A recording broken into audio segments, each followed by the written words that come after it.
Okay, so inside here, a question we get a lot is what do we use for the bottom of the hen house? And in our case with the deep litter system, we come up 12 inches. This is that food safe high density polyethylene. It is USDA, FDA, and NSF food safe approved. Basically, giant cutting boards. And it's waterproof, nothing sticks to it, and this is where you're going to incorporate your deep litter system. So what I would like to do right now, another thing that we sell, we offer, is becoming very, very popular, is industrial hemp. We got a lot of other videos talking about it, and we also have a lot of other videos talking about the deep litter system. We'll go over it since this is new to you for your coop. But just keep in mind for you guys out there, we got a lot more detailed videos, but we'll definitely hit on the important things. So let's talk about the industrial hemp. I want to go ahead and close up this deep litter door.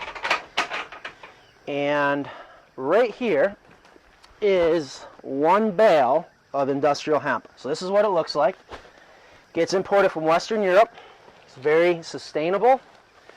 I mean, it grows in 90 days. Most of us are used to using wood shavings, which will work, especially in a deep litter system. But this is the industrial hemp, and what happens is it has a much better carbon to nitrogen ratio. That's the secret to any type of composting. And what I want to do right now is show the customers one, actually, yep, I got a tape measure on me. A lot of people, you guys ask me what size the bales are. Oh, here we go. They are 32 inches long. We'll call it 15 inches wide, and my favorite number, 9 inches deep, if you will. So the other question I get a lot is how many bales do I need to start off with? And I want to show that. Let's open this up, let's dump it inside your hen house and take a look at the coverage, and we'll talk about the depth we start out with, or at least the options that you can start off with. Okay. Sound good? Any questions yet about this? I'm just, one of the questions I had really quick about the roosting bars was the farmer where we got our chickens said with the heavier breeds, you don't want to have the roosting bars higher than a foot off the ground, but maybe that's not as big of an issue as they were saying. Okay. So, so the bigger breeds are going to be able to get up here without a problem. Okay. Without a problem. I hear that a lot. Because these are some breeds I've never had before. Right. I've gotten a lot of new breeds that I'm trying for the first time, so this is all new to me. I got Orpingtons. They'll jump up 6 foot over a fence. Okay. Okay. So this height would be not a problem. Totally fine for pretty much any chicken. All chickens. The one thing, we've even had silkies have no problem getting up here. Okay. And if you're wondering why I mentioned silkies, if you've never had silkies, you're thinking about getting silkies, they're a delicate chicken, and their wings are flightless. Their feathers are pointless on them. They just don't have the flight feathers. So a lot of times they hang out in the bottom of the hen house. So that's something to keep in mind if you're thinking about getting silkies. But we do have a lot of coops out there where people have had no problem keeping silkies even up here. But your standards, your large breeds, your Orpingtons, your Brahmas, so not a problem at all. Okay. Yeah, absolutely. Okay, good. Not to mention, too, your deep litter is going to build up, too, and that's going to make it even easier. So in theory, and you can start out with a full 12 inches, it would be a foot off the ground. So this is just 2 foot. So that's nothing. Okay. Yeah, so all you people out there that do have chickens already, I know you're laughing right now, but that's a good question. That's a good question. Okay, so let's cut this open.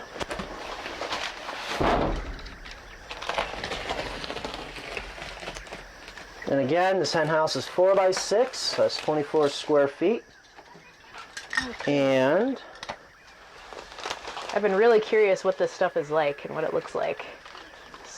So that's it. It's very stalky, fibery, zero dust, anti-allergen, but it's a green product. Again, this is coming from the male plant, so this is not pot. You're not going to buy this, smoke it, and think you're going to get anything. Trust me.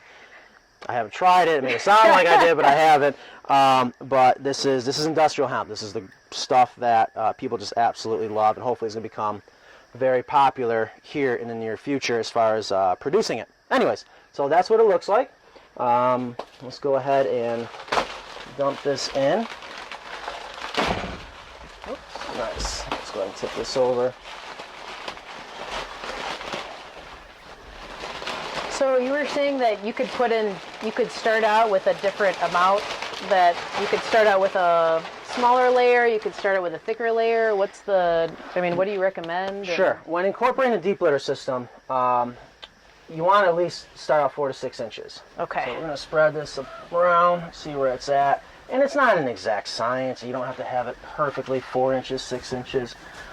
We have started a lot of coops with just one bale, and that covers it beautifully. And the thing that's really, really nice about the industrial hemp is it just lasts a long, long time. That's what I'm really looking for. I'm really looking forward to doing the deep litter. Yep.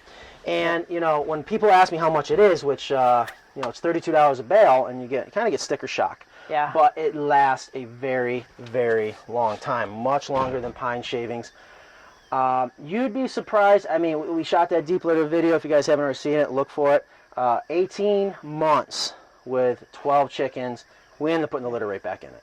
I mean, it wasn't ready to be cleaned. So if that's amazing. Yep. I just can't believe that. I couldn't believe it at first either.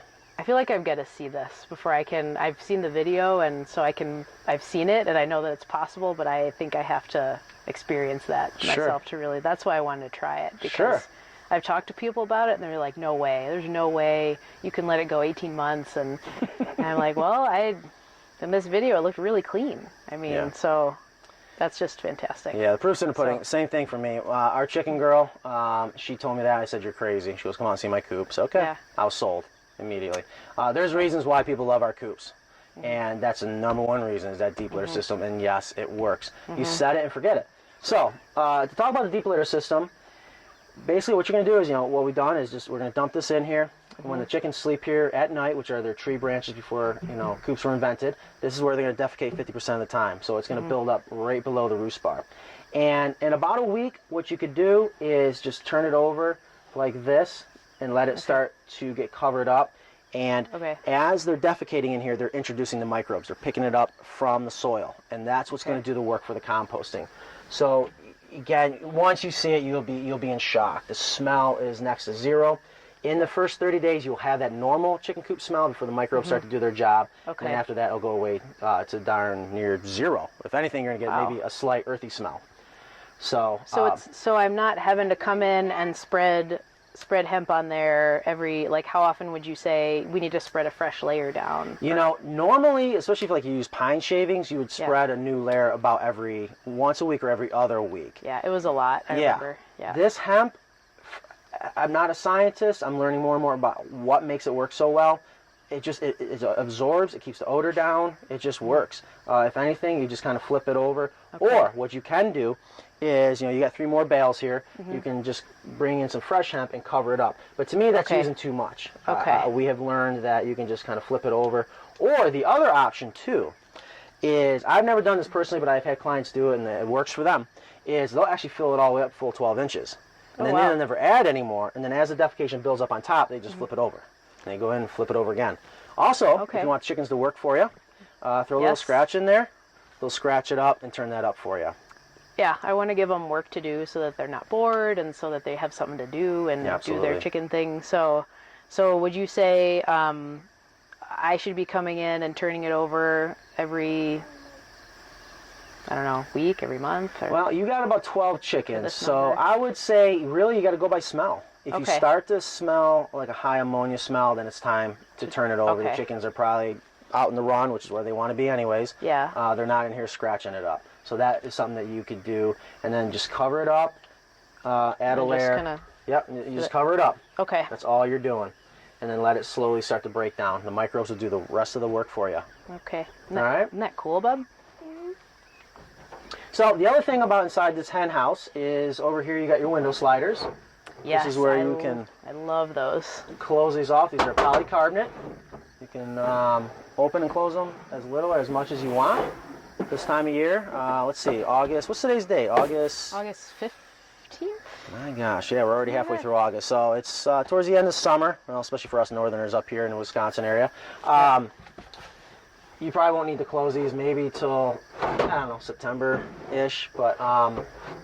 And most of the breeze we get, because we've got all open farm fields here, so we get a lot of strong winds coming this way, hitting the coop right here. Probably not as much on the sides. So I'm hoping I don't have, unless we had like a sideways rain or something that was coming in, I guess, would be when I'd have to slide them closed. So, yeah. Yeah, you want to keep the wind chill down. Chickens actually do quite well in cold temperatures. It's the wind chill you want to protect them from. Yeah. So just use your best judgment. A lot of times if it starts to get cold, just close them off. Okay. The other nice thing about these coops, you still got lots of ventilation. You can notice these soffit holes underneath here.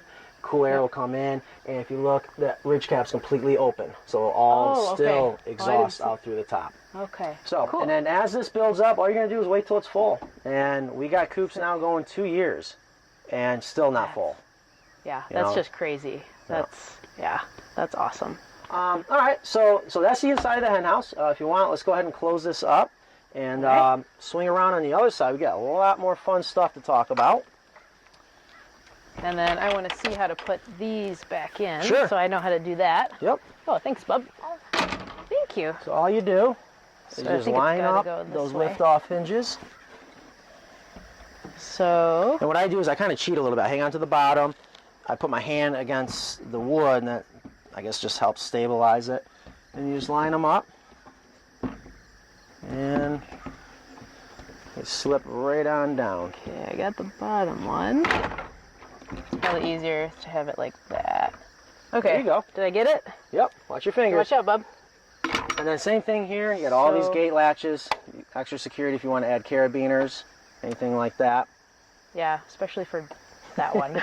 Yeah. So, okay. Those are really easy to take on and off, so Oh yeah. I'm glad I know how to do that now. Yeah, and you can pretty much go all summer with them off. Yeah. I've heard that there's no such thing as too much ventilation, and I mean, just keeping the drafts down, but I wanted to have, that's why I really liked your coops, is that there's a lot of places where you can get more ventilation and that you can modify it during different times of year. Absolutely. So, Let's go ahead and slip around here. Okay, so we're on the other side of the coop. We're on the 18-foot side here, and one thing I want to mention, just for the record, we're not done yet. One of the things that happened in this particular situation is right here where we got a bale covering up this hole so the baby chicks don't get out, is we're putting in a coop tender, which is a Wi-Fi door. We love that door a lot. It's very, there's a lot of technology and gives you a lot of freedom if you choose a door like that. It's not here yet. It was supposed to be here today. It's not here. It comes tomorrow. So when it gets here, right at noon, hopefully, we're going to paint that up, get it installed, get the rest of the stuff wired up, get it blinked up, get it on your Wi-Fi. You'll probably be gone by then. I know you said you're going off to Chicago. yeah, we're supposed to head down to Chicago tomorrow. Okay. So I'll get that all done for you, and it'll be real easy when you get here to be able to go on your smartphone if you got an Apple, Yeah. an iPhone. It's super easy to do. So that's why that's there. But more importantly, on this side, something that's very, very popular, we're doing more and more, is the rain catching system. So it's real simple. All we got up here is your regular aluminum gutter. Go into a downspout. Right here's your diverter. And then most of the water will continue on the downspout and away from the coop, but also you'll continue to fill this rain barrel.